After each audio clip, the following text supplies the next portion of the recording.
Welcome students. आज हम लोग पढ़ रहे हैं features of US constitution part 8। हम लोग ऑलरेडी 7 पार्ट्स कर चुके हैं features of the US constitution में, और वो सब 7 पार्ट्स में हम लोगों ने डिफरेंट फीचर्स एग्जामिन किया है।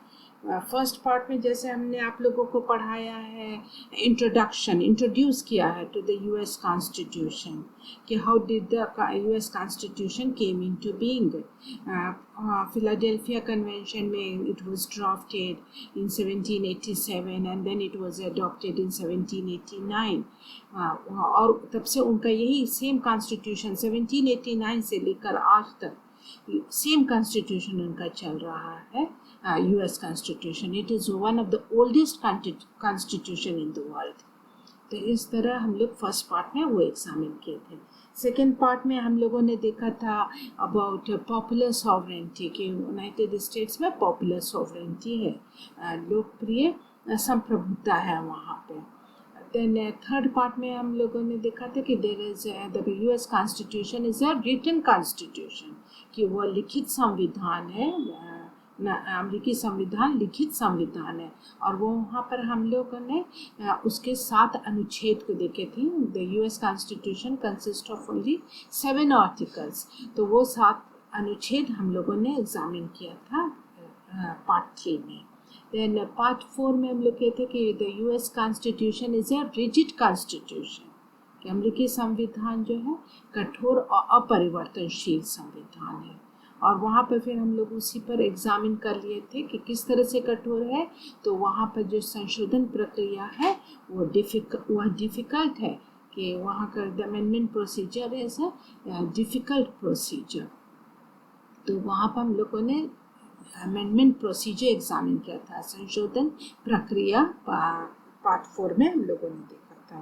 देन पार्ट 5 में हम लोगों ने देखा था about bicameral legislature. United States has a bicameral legislature, जो लेजिस्लेटिव बॉडी है that is known as Congress. It consist of 2 houses, house of representative and the senate, की प्रतिनिधि सभा वहाँ है और एक सीनेट है। प्रतिनिधि सभा लोअर हाउस है और सीनेट अपर हाउस है। तो इस तरह हम लोगों ने वहाँ पर वो एग्जामिन किया था।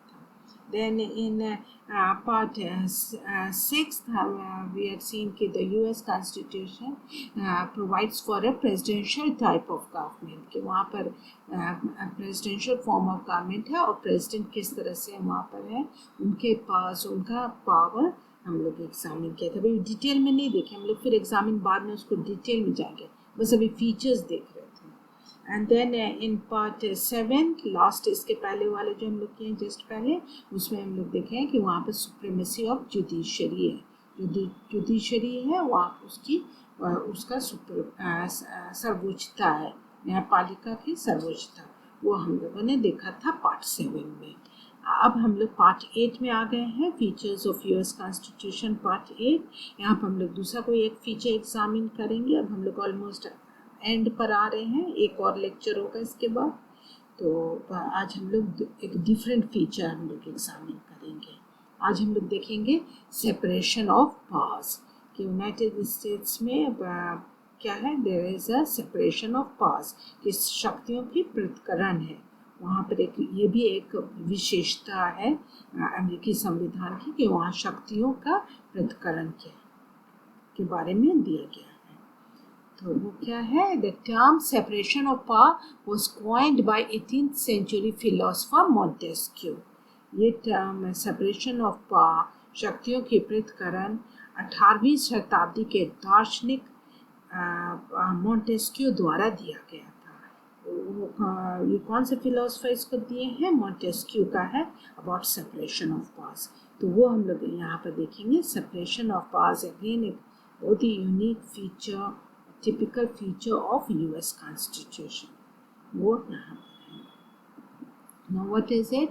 The separation of power divides the government into branches: the legislative branch, the executive branch, and the judicial branch.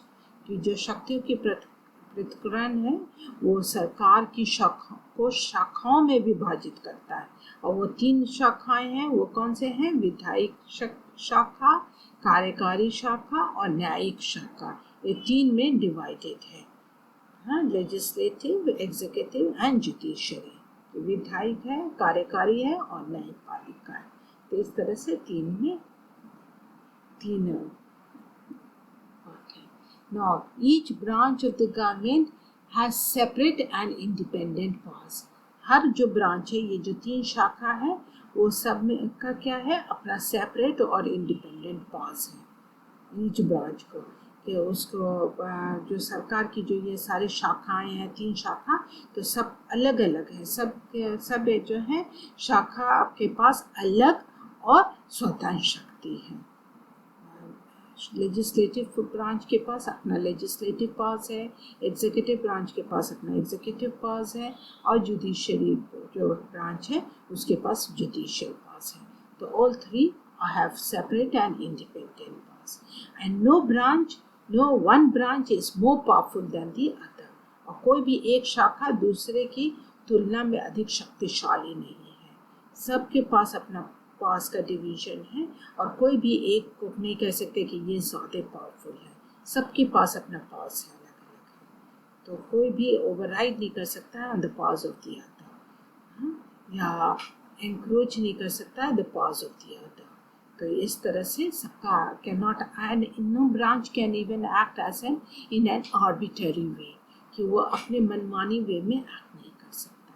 तो इस तरह से हर को अपना अपना पावर्स दिया गया, सबका अलग है, and all have got an independent, separate and independent powers, कि सबको अपना अलग और स्वतंत्र शक्तियाँ हैं, हर शाखा का अपना अपना। नाउ अभी कौन तीन शाखा है, तो जो है लेजिस्लेटिव ब्रांच। तो लेजिस्लेटिव ब्रांच किसके पास है लेजिस्लेटिव पावर्स, आप लोग ऑलरेडी पढ़ चुके हैं कि article 1 says that the legislative powers are vested in the Congress. तो जो लेजिस्लेटिव विधायिक शक्ति किसके पास है, कांग्रेस के पास है। तो कांग्रेस के कौन सा पावर है, कौन सी शक्ति है, तो Congress has the power to make laws. Congress के पास शक्ति है, जो उसकी शक्ति है उसको कानून बनाने की शक्ति है, लॉ बनाने की शक्ति है, उसको कानून बनाने की शक्ति है, ये विधायिक शक्ति कांग्रेस के पास है। तो एंड कांग्रेस कितना हाउसेस है, तो Congress comprises of 2 houses, those 2 houses being house of representative and senate. वो है प्रतिनिधि सभा और सीनेट, कि ये 2 हाउस है उसमें, और ये सारे ये क्या काम करते हैं, ये कानून बनाते हैं, कानून बनाने की शक्ति है। नेक्स्ट, कि president can enforce, execute and administer law. जो लॉ कानून कांग्रेस ने बना दिया, अब उसको कौन एनफोर्स करता है, एग्जीक्यूट और administer, it is done by the executive branch, and the executive powers are vested with whom, the executive powers are vested with the president. ये आर्टिकल 2 कहता है, वहाँ का आर्टिकल 2 कहता है that the executive powers shall be vested with the president, कि shall be exercised by the president, कि वो किसके पास रहेगा, प्रेसिडेंट के पास। तो कार्यकारी शक्ति किसके हाथों में है, वो राष्ट्रपति के हाथों में, राष्ट्रपति के पास है, और राष्ट्रपति उसमें जो है वो कानून को लागू, क्रियान्वित और संचालित करते हैं। ये सारे पास उनके पास है, राष्ट्रपति के पास, और वही इसको लागू करते हैं, कानून को लागू करना, क्रियान्वित करना और संचालित करना, ये सारे राष्ट्रपति को है। तो एक बना रहा है लेजिस्लेटिव ब्रांच जो कांग्रेस के पास है, वो लॉज बना रहा है। एग्जीक्यूटिव ब्रांच, एग्जीक्यूटिव कार्यकारी शक्ति वो राष्ट्रपति के पास है, प्रेसिडेंट के पास है, and the president enforce, execute and administer those laws, the laws that are made by the Congress. Then the Supreme Court interpret laws and decide cases and controversies. अब उसको एडजुडिकेशन का पास किसके पास है, इंटरप्रेट करना वो laws को, तो उसके it's resides with the supreme court. तो जुडिशियल पास किसके पास वेस्टेड है, तो जुडिशरी ब्रांच जो है, judicial pass that is vested with the Supreme Court in the judiciary। तो ये है आर्टिकल 3 वहाँ का, जो अनुच्छेद 3 है वो बताता है that the judicial power shall be vested in the Supreme Court and such inferior court as the Congress may from time to time ordain and establish।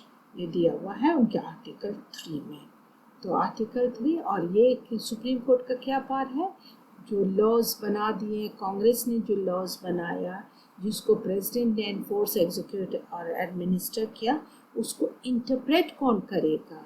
उसको इंटरप्रेट करने का पास है विद द सुप्रीम कोर्ट। कि supreme court को है कानून की व्याख्या करने का पास, और मामलों और विवादों का पर निर्णय करता है। वो अगर कोई विवाद हुआ या कोई ऐसा मामला आया और विवाद हुआ, तो उस पर निर्णय कौन लेगा? करने का पास किसके पास है? शक्ति किसके पास है? वो सुप्रीम कोर्ट के पास है। The Supreme Court has the power to interpret laws and decide cases and controversies. Then, the doctrine of separation of power divides power to prevent interference of one institution in the affairs of the other.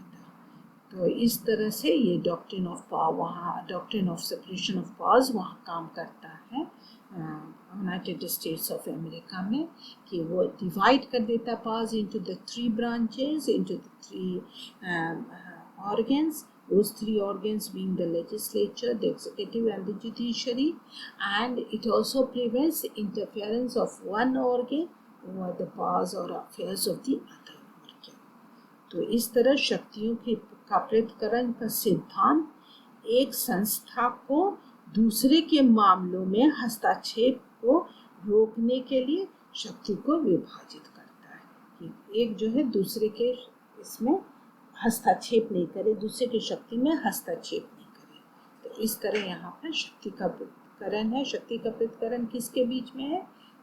Between the 3 organs. ये हमेशा याद रखिएगा। This separation of powers is always between the 3 organs. Those 3 organs being the legislative, the executive and the judiciary. और जो federal system में है division of power, तो division of powers is between 2 sets of government, the central and the state. ये difference है division of powers में, कि division of power जो है between the centre and state के बीच में शक्ति का बंटवारा। और यहाँ पर जो शक्ति का पृथक्करण है वो 3 ऑर्गन, 3 शाखाओं के बीच में है। तो ये है वो 3 शाखाएं कौन है?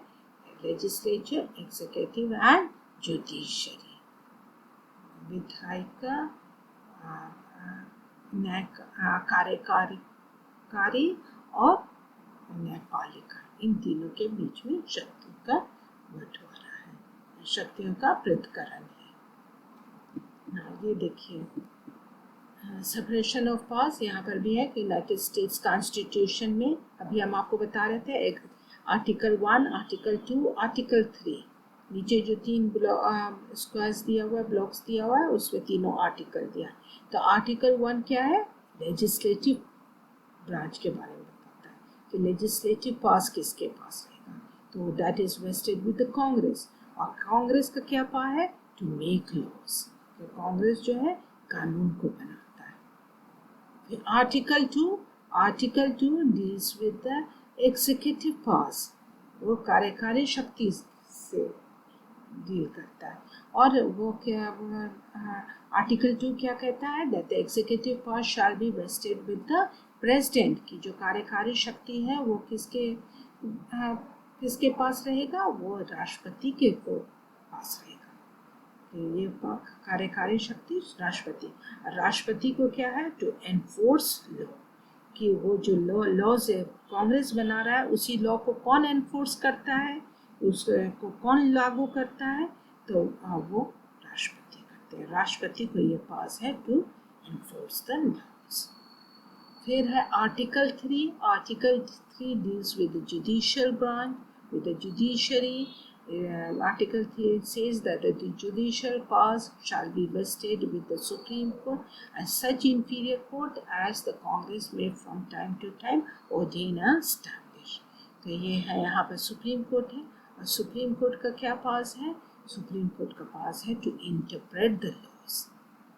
तो एक बना रहे Congress, makes the law, president एनफोर्सेस the law and supreme court interprets the law, कि वो लॉ जो कानून बना है उसको व्याख्या करने का, उसको बताने का कि उस लॉ में क्या है, उसको व्याख्या करने का शक्ति किसके पास है? वो सुप्रीम कोर्ट को दिया हुआ है।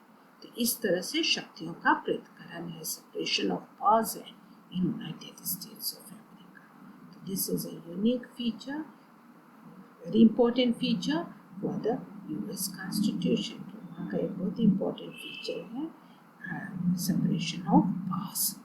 तो आज तक हमारा यहीं पर रहता है, फिर नेक्स्ट क्लास में हम लोग और आगे प्रोसीड करेंगे. बस अब एक टॉपिक और रह गया है, इसी से रिलेटेड है, सेपरेशन ऑफ पावर्स से ही रिलेटेड है, वो हम लोग नेक्स्ट क्लास में करेंगे और वो हमारा फिर फीचर्स होते हैं यूएस कॉन्स्टिट्यूशन कंप्लीट हो जाएगा. Okay, thank you.